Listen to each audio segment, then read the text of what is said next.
Hey there, everyone. So I wanted to go ahead and answer some of the questions that I have received via email about a particular article.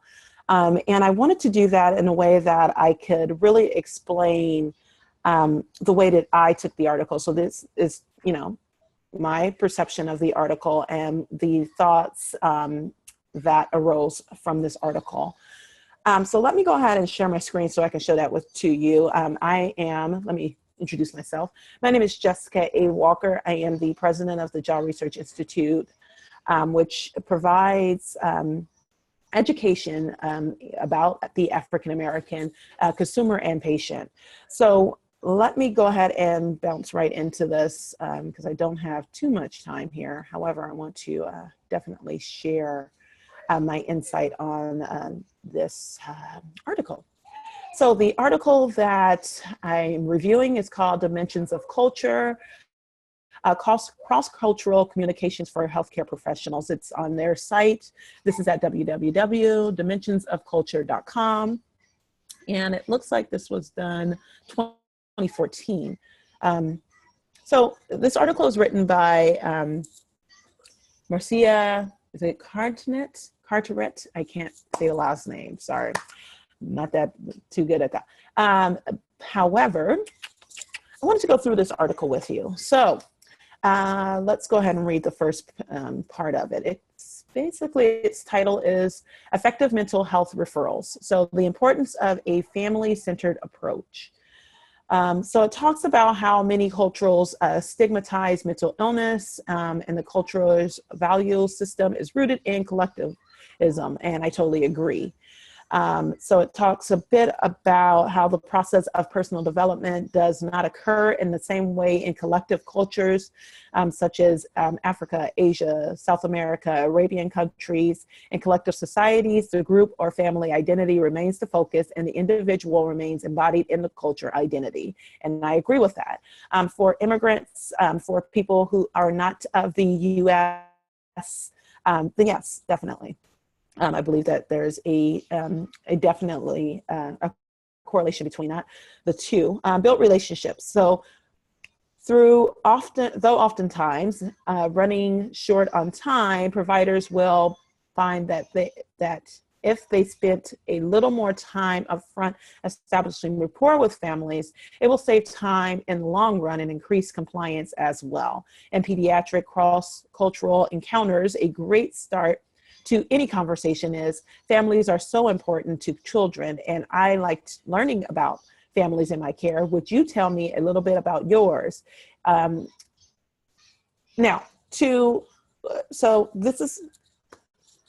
take a step back from that. First and foremost, I think that there has to be definitely a rapport built. However, I don't think that this is a jumping start off to a conversation because number one, you need to build that up. And this may seem intrusive. This may seem like you're trying to get, why are you asking about my family? What are you digging for? So it may bring up a sense of pushback, of a defense mechanism. I think that would definitely spark a defense in the African-American, and I'm only speaking for the African-American perspective in America, because we are so guarded and we want to protect our families because family is so important to us. Asking a question like that may seem intrusive. It may seem like you're digging for something. It may seem like investigative. So I would not start off with that question. Instead, I would build up some rapport in a sense of even sharing a way that you yourself, build a relationship with your family. And that doesn't have to be too personal, but it can be simply, I have a nephew your son's age, or I have a son that is your son's age. And we just went and we played baseball or something, something that kind of basically creates that humanness in you. Because as soon as an African-American, and I'm going to say mother or father, I'm going to speak for both genders here. As soon as either of us enter into a physician's office, we're already with our guard up. We already have our guard up. We're already expecting that you're going to try to dig, to try to get something out of us and we're just looking to solve whatever our problem is at the moment that we're there for. So this is something that has to happen over time. It is not an immediate it isn't something that will happen immediately. So don't expect for, oh, they are coming to your office, you'll say this, and then all of a sudden they'll just open up to you, and all the gates will be down. This individualized. Remember, we always want to individualize the care. So yeah, in some individuals it may happen that way. However, for a large group of us, for a large demographic of us, because I hate to use the word majority or minority. I hate to use those words. So for a big amount of us, that will not work. So I wanted to touch on that. So that may seem intrusive. So also we want to take a look at this a bit further.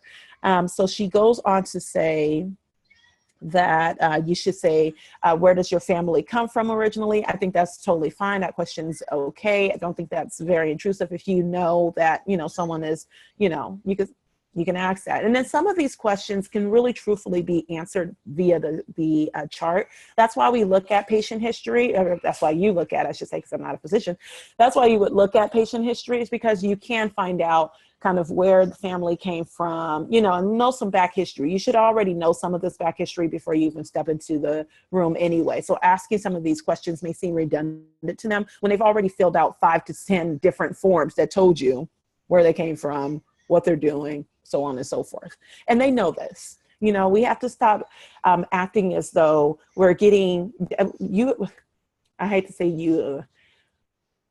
We all as people have to stop alluding to the fact that medical care and medical providers are so different than the consumers themselves and the patients themselves. We are all one, and we all interchange, right? You can have a patient that is in fact a doctor. You can have a doctor who is in fact the patient. We're all interchangeable. We all care about each other's health. So we have to look at this as an individual and as a human spectrum, and understand and not try to dumb down someone's intellect, and not try to think like, oh, they don't know, because they do. All right. So let's keep that in mind. If your patient has already filled out about a gazillion different medical record papers telling you exactly what their medical history is, who their family is, where their family has struggled from, so on and so forth, then we have to understand and value that they know you already have access to this information.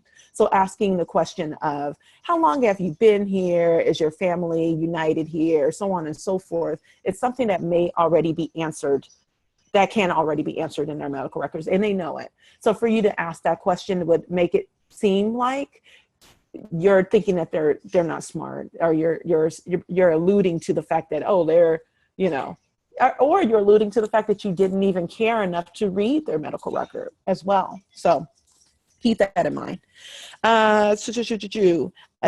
Behave the way, okay. So, and then we talk, so moving further on this particular article here. Depression and stress are symptoms not recognized. So we're going to examples of cross-cultural barriers to mental health. Depression and stress are symptoms not recognized in many traditional cultures. Exactly. Many people from non-Western cultures may think that frequent crying, insomnia, chronic headaches, etc., are just a part of life. These may not be considered things that warrant treatment. Yes, absolutely. And it's because genetically, and then, and I also have epigenetic inheritance shows us that we are not only inheriting the DNA of our ancestors, of our relatives, so on and so forth, but we're also inheriting their genetic tags and their experiences. So yes, if your mother's mother has we've all reacted this way, and we've all seen where we've cried over and over again, where we've, where we've had times and periods of just heartbreak, right? She talks a bit about the word heartbreak as well, moving forward into, let me grab that again, moving forward into the cross-cultural barriers to mental health. Let's see, it's down towards the bottom here. Listen for common idioms. Yes, she talks a bit about the heartbroken, the terminology about heartbroken. being heartbroken. So yes, definitely. If you've seen your mother go through it, if you've seen your mother's mother go through it, yes, then this is not this is the norm for you. This isn't something that's outside of the norm for you. You don't even understand that there's something going on because you've constantly lived in this experience. So of course. And I tell within my story how I grew up around a lot of people that were depressed. So I didn't even know I was depressed. I was like, no, this is what happens. This is how we live life. And we have to stop normalizing that. And I think that a lot of awareness is being built now to stop normalizing it. But it's a process, and it's something that we're catching this is very early on in the stages here. We're just now coming to terms with maternal mental health. So of course, it's something that's a work in progress, excuse me. So definitely, yes, yes, and yes.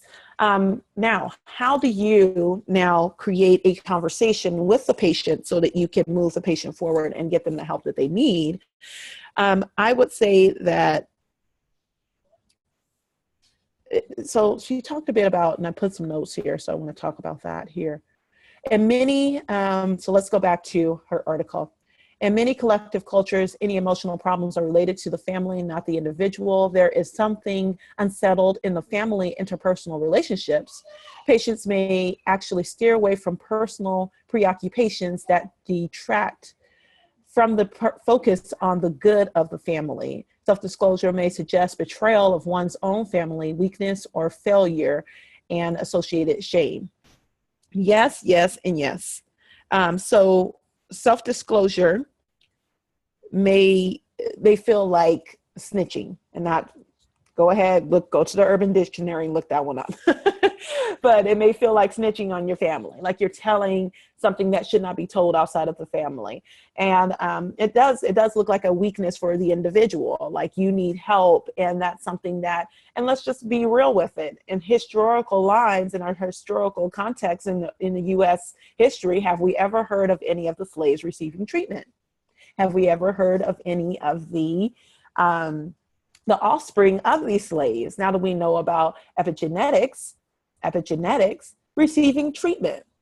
Hey, your great-great-great-grandmother went through a horrendous experience, so we definitely need to make sure that you are okay. And really, truthfully, maybe even saying that, it's uncomfortable, but it's real. It really, truthfully is real. And that's what, if I am speaking for only African Americans, the African American culture appreciates the fact of just being upfront and honest and saying what needs to be said. I'm concerned about you.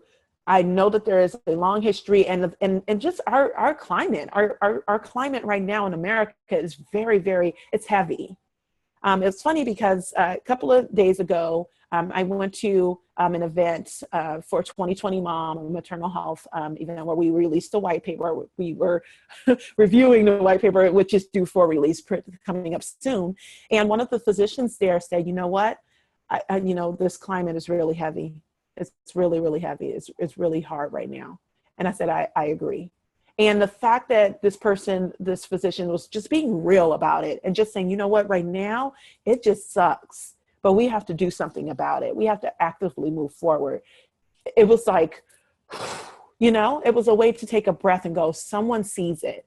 And that's what truly over all of this, what this video is about, is seeing the individual and seeing them. I've talked about having a face of what postpartum depression is supposed to look like, right? We have this face of what we think it's supposed to look like. However, it is individualized, and we have to remove that face. We have to see the individual for who they are and say that I see you, I recognize you, and you are important. That is what, and I hate to use the whole Black Lives Matter thing because, I feel like there's a different agenda there. I digress. But that's exactly what that means. That's what Moms Matter means. That's what Black Moms Matter means. It means that you see me as an individual, and you see the experiences, you see the environment that I'm going through, you see what's happening in America to me. And you're not going to accept it anymore. And you're willing to help me move to the next level, or help my people in a whole, really truthfully, get what we need, and you're not going to stand for it. You know, as an individual, as, you know, if you're watching this and you are Caucasian, you are of another race and ethnicity other than African American, you're going, I'm not going to stand for it. I'm going to stand with you in it. And we are, and together unified, we are going to do something about this. And that's what it's all about. So with all of that being said, I have one more point that I want to hit on, and then I want to read to you another article, which I think you should definitely check out in addition to this. The things that are said here were good. There are some tweaking here, but I mean, that's with anything. And it's only my perspective. So you may have a different perspective of it, but coming from my perspective and in my community, these are the beliefs that I hold and perspective that I hold about this particular article. She said something that really struck a chord with me, and it really made me very, very uncomfortable. And I will definitely be emailing her about this. And it was back in 2012 that this was released, but I'm glad, you know, it's better to catch it anytime than to never catch it at all. So she says here, let me just find it. All right. Identify the belief system operating within the family. Yes, it's very important. Human beings define intimacy, relationship, motivations, assertiveness, and willpower within a particular cultural context. Yes, we do. To assume that these are conceived of universally by all human beings is extremely ethnocentric. Yes, it is. Similarly, ideas about health, both physical and mental, are also culturally derived. I can't say the word. Yes, exactly. So she hits that right on the nail. Be aware of alternative belief models. In fact, anticipate that they may exist. Yes, definitely. And they do exist. And we all know this. This isn't something that's out of the norm. We all know this. However, it's something that makes us uncomfortable. But we have to make ourselves uncomfortable to get to where we need to be, because it's uncomfortable living in this skin for me every single day. However, I continue to try and I continue to move forward. Learn about some common cultural bound illnesses. Yes, in a second. So as you can see, I'm doing this while mothering. So excuse me, sorry about that. But this is a part of my life. This is who I am. So I don't choose to separate any of that. They need to see that their mother is out there doing great work, and this is what it is. So anyway, I digress. Back to the article. Ask families what resources are available to them in their community. So here's where I have the big problem. Healer, herbalist, a clan leader, or pastor. Now, clan leader or pastor, putting those two together definitely strikes a, now that is being culturally insensitive. You said all this good stuff. You said all this good stuff, and then you hit me in the stomach with clan leader or pastor. Woo! So that hurt. What I would say instead of that would be, you know, to say clan leader or pastor, which I mean, I get to a certain extent why that word is used. However, that word should never be used in a comparison of pastor. So that's a definite and sure way for your ability to create a relationship and your trustworthiness to go from here to woo, way down there. Now, everything that she just said, which was great and awesome and really was moving a move forward. You know, well, I'm going to say some of the things she said, because not everything, but some of the things that she said. Now I have totally devalued everything she just said, because now she's just punched me in the gut with clan leader. We have to understand that there are specific words that trigger a specific thought, belief, you know, a chord. Let's just keep it real. A chord in us that we cannot accept and we will not accept. For you, it may be, you know, it may be a word that's, you know, I'm not going to even say it because I don't even like saying things that, you know, are unhealthy. So it may be a different word. But to say clan leader definitely is a word that we do not want to use in any context when you're speaking to anyone in a different ethnic culture. Okay, that word should not be in anybody of context, of text, excuse me, here. So definitely going to email her about that one, because I have a problem. And that is that. So I will continue and take that up with her, and as well as the dimensionsofculture.com, because that's something that they definitely should be aware of, and they shouldn't even be really allowing it into. So let's move forward, shall we? So now I have an article here written by the Nation, which is written by Danny McLean. Danny McLean, if you click on this here, it'll take you to, she's obviously an African-American woman, and it'll let you contact her via Twitter, so on and so forth. But let's go back to her article here. So let's go down. I'd like to read to you some of her work and some of her experience. So the name of this article is called "What It's Like to Be Black and Pregnant When You Know How Dangerous That Can Be." I knew I had to probably find a way to have a healthy birth despite what the statistics were telling me. All right, so I want to read to you a bit of her journey. I won't read all of this, but I'm going to read a bit of her journey, excuse me. So let's just see.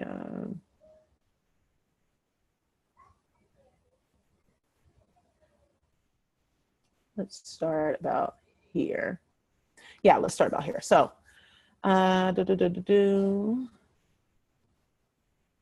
let's start here, actually.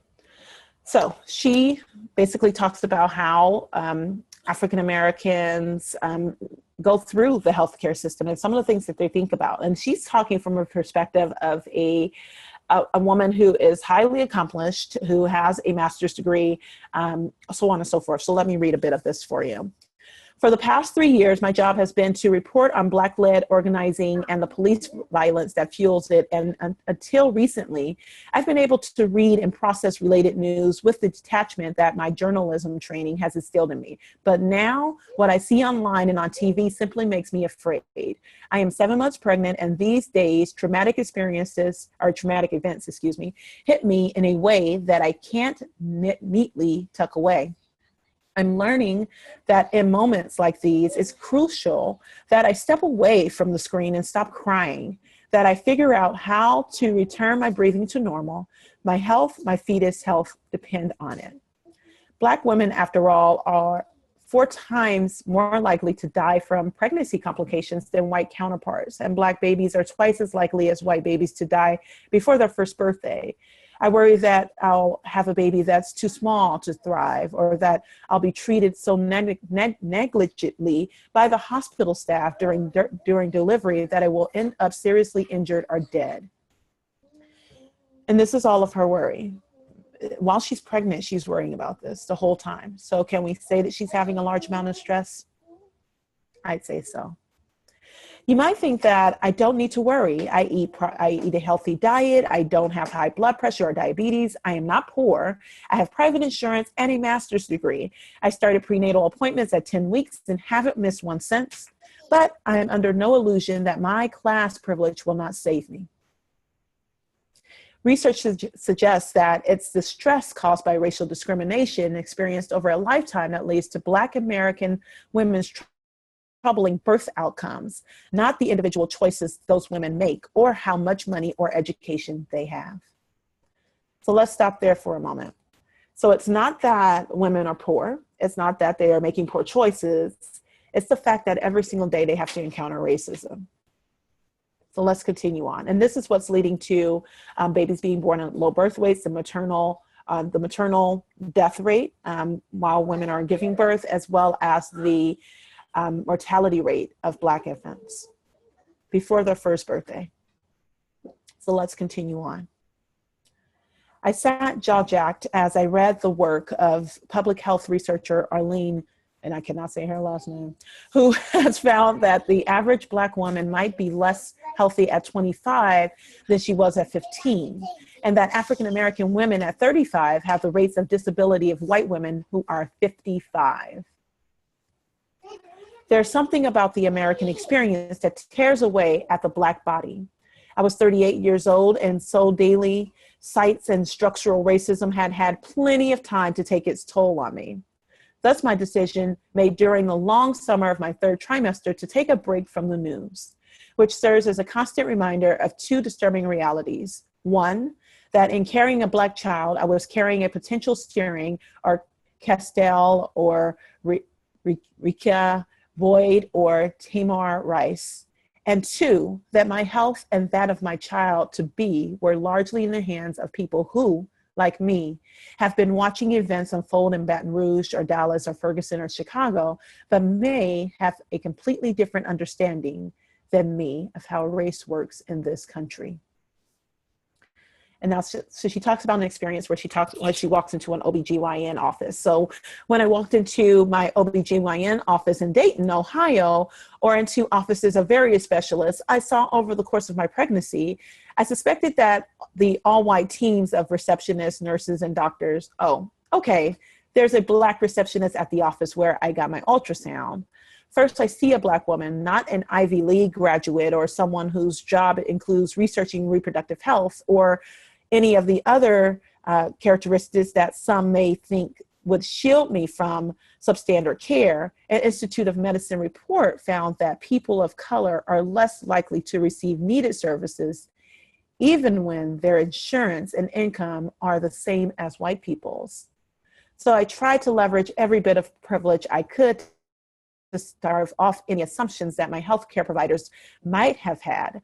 I wasn't married and rarely wore my engagement ring, but I made sure to put it on before every prenatal appointment.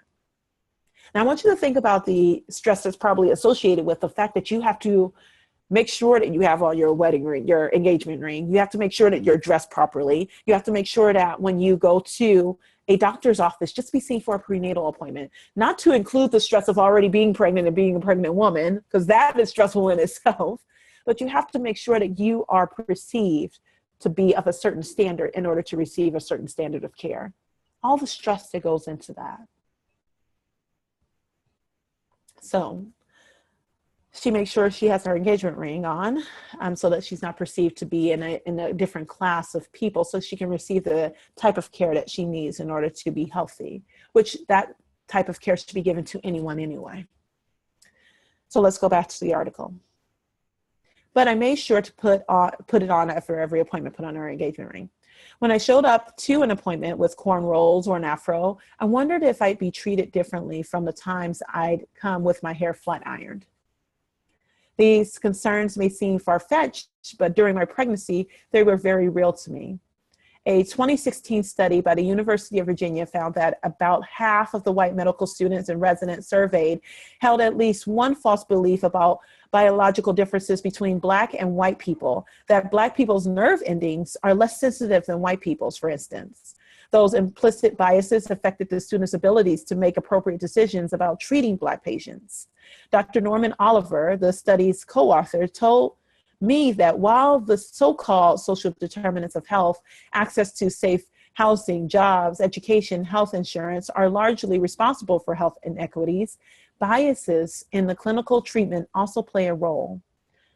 A 1999 study of cardiovascular health found that Black women are at a particular disadvantage. Speaking to Oliver made me think of the minutes before my daughter's birth late this summer, when the nurse in charge of administering the anesthetic introduced himself to me just prior to my C-section. He was a white man, friendly, willing to answer all of my questions. When he finished explaining the process we were about to begin, I looked him in the eyes and made him promise me that I wouldn't feel anything, as if personal obligations rather than his training would get me the appropriate care. I didn't need to read Oliver's research to fear that I might feel my obstetrician's slice into my abdomen due to racist ideas and pain and Blackness. Now I want you guys to think about this, how deep this really goes. It's so deep. I don't want to make this video too long, but this is just, it's heartbreaking. It really truthfully is. The same distrust caused me to be skeptical that I actually needed the C-section I was told was necessary at 14 weeks. That's when a white doctor reviewed my ultrasound and told me that not only did I have fibroids, but also that the largest one, the size of a grapefruit, was blocking the birth canal, making a vaginal birth impossible. The doctor had also been warm and responsive, but the encounter, especially her warning that the fibroids put me at increased risk for hemorrhage or a hysterectomy during surgery, set me on edge. I hadn't known prior to the ultrasound that I had fibroids, but I had many friends and family members who did. Black women are up to 4 times more likely than white women to have them. I knew that the C-section rate in the United States, 32%, is more than double what's recommended by the World Health Organization. The C-section rate here slightly higher for Black women than white women, even for Black women who are low risk. Was I being steered by a provider with unconscious racial bias towards becoming another statistic? I held on to the possibility that she and my white obstetrician, who confirmed her findings were wrong, that they couldn't imagine the same options for me that they might for a white patient. It wasn't until I'd gotten a second opinion from a Black female OBGYN that I accepted the C-section was the right choice. I felt more confident that she'd been able to see me as a human being just like her. Now, I read all of this for a reason. I read all of this to you to say that everything that I told you in the first part of this video is absolutely true. We have to see the individual as a human being, as a person. And if we aren't seen as a human being, as a person, we have to stop making these assumptions that Black people are coming into the office and they're just totally oblivious of what's happening in the medical field. Like, they don't know, they aren't educated, they have no idea. I can tell you right now, even the minimalist, you know, and I'm going to say the minimalist individual consumer patient that comes into your office knows that they filled out 50 million papers on that clipboard that told you everything about themselves. I'm going to tell you that. So we have to stop thinking that we're talking to people who aren't aware. And we have to start looking at them as human beings, and also making, and I'm saying we as, like, I'm a physician, I'm not a physician, but we have to, as a people, understand that we have to build these relationships. And they are very, very important and crucial to the work that we all do, right? Because we care about the individual and we care about the African-American human experience. We care about the African-American person. And I'm only speaking for African Americans because I am one, but we care about all people's experiences, and not to relate that only to one specific, but we care about everyone. However, African Americans in this country have gone through a lot. So, and I say that because I am at a loss of words at this moment. So, want to go ahead and cut this video short. Thank you so much for watching. If you have watched this to the end, please connect with me. You can go to bit.ly/talk2jaw, which is Jessica Advocates Wellness, and I am here to answer any and all of your questions. You can go ahead and select the option for maternal mental health in the African American community. If you are a marketer and you're looking to connect with consumers, if you're looking to connect with the African American community as a whole, then I am here. You know, we have to stop trying to separate ourselves, and we have to know that we are all human and that we connect differently. And we have to understand that so we can get the help that these mothers need, as well as provide the answers to the questions that African Americans are searching for. And we can do that together in a collective way. So I will see you all soon. Thank you so much for watching. JessicaAWalker.online. Find out more information. I will see you all soon. Take time to learn, right? Don't only read the books, but listen to the music, and I will see you all soon. Bye. Oh, that's what I always ended on. Wishing you wellness in life and in business. I'll see you later.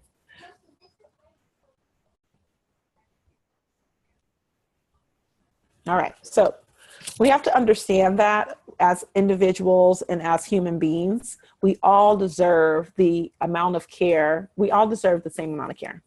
Let's just put it that way. So we have to know that as individuals and as human beings, we all deserve the same amount of care. So my name is Jessica A. Walker. I go by JAW, which is Jessica Advocates Wellness. Thank you so much for watching this video. Wishing you wellness in life and in business. I will see you all soon. Bye.